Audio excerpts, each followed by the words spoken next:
En réponse aux appels lancés par des Marocains libres, plusieurs manifestants ont battu le pavé à travers plusieurs villes marocaines. Leur slogan, tous responsables, tous concernés. Des manifestations massives et une mobilisation grandissante pour dénoncer la corruption endémique et les restrictions des libertés. Des mouvements de protestation accentués par l'arrestation et la maltraitance d'un certain nombre de Marocains interpellés au moment où ils tentaient de traverser clandestinement les territoires espagnols. L'association marocaine de protection des deniers a mis l'accent sur la corruption qui gangrène le Marzen et exige la fin de l'impunité. Cette même association qualifie ce phénomène comme étant un danger qui nécessite l'élaboration d'une stratégie nationale de lutte contre ces pratiques.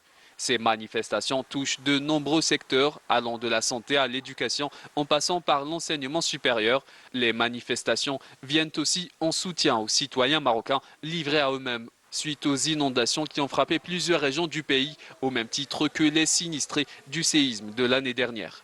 Des fonds destinés à soutenir les sinistrés du tremblement de terre survenu l'année passée ont été détournés et utilisés à des fins inappropriées par des hauts responsables du Marzen.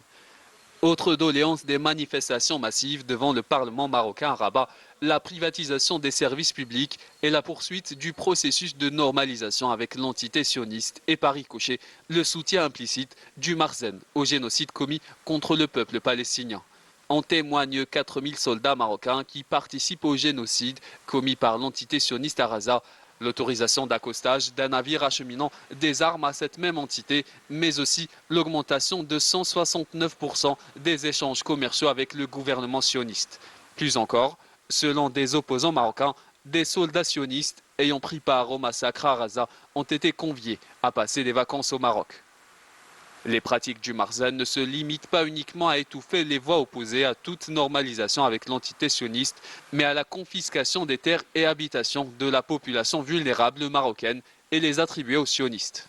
Fuyant ses responsabilités, Mohamed VI est arrivé à Paris pour une visite privée, une visite qualifiée par un opposant marocain comme étant une évasion la veille de la colère de la rue.